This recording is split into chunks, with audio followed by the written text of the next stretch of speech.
While we respect the law, we challenge the need for a paramilitary approach to the enforcement of federal statutes. Federal immigration law is lawful. Its administration and enforcement is lawful. While we may dispute the basis for those laws as individual citizens, the fact remains, it is federal law. What we've been concerned with as a council is the enforcement tactics that ICE has undertaken in other communities, which to our mind appear to threaten and intimidate populations. If they change the way they do their business, then we can focus on doing our responsibility as citizens and changing policy through our elected officials. So this council doesn't stand apart from our immigrant communities, but we stand with them. The other concern we had about ICE arriving, and I put it this way as a former member of law enforcement, what Mayor Shalene and I expect is that federal agencies and their agents will conduct themselves in a professional manner, respect the rule of law, and treat our citizens without the use of provocation. Exercise the restraint that's necessary. These are standards that are not alien to anyone who carries a badge.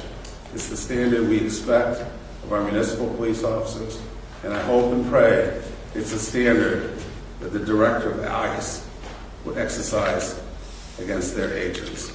I want to be really clear. This is a war of terror that's being waged on our city by the federal government. No one asked the federal government to come here. This is one of the safest cities in the country.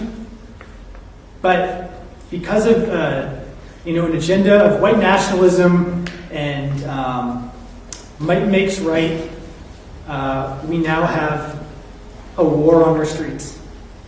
So, what I would ask, I don't expect much from Senator Collins, from the administration, but I would ask that the Democrats, who are supposed to have our backs, grow a little bit of a spine and do what a random mother in any of our neighborhoods is willing to do and take action to abolish ICE. Do you have any sense, Mayor, how many arrests have taken place in the last couple of days in the greater Portland area? I don't. If it was just based on videos I received, it'd be less than a half dozen. I know ICE has declared there's been 50 in Maine. So it's an open question. What I would say is that people on the ground are organized. I think one of my colleagues have said that earlier.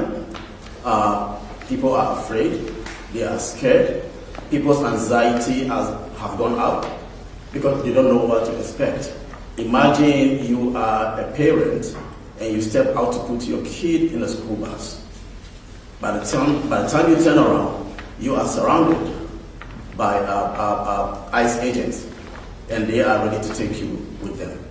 Who is going to take your child when they come back from school? So, because we don't want that to happen in our community, there have been a lot of community groups coming together. We have created different channels where anything that somebody needs, whether it is food or if they want their kids to be put in a school bus on their behalf, there are people on the ground that are going to do that.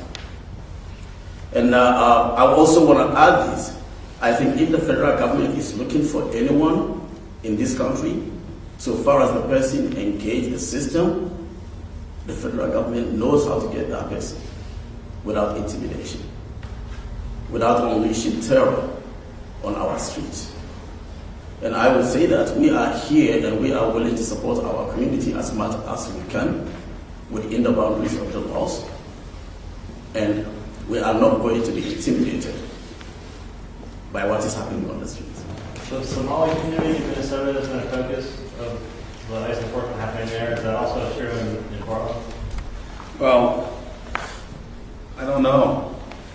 But based on photos that were published by ICE, it seems the case that it's people of color, not necessarily from Somalia.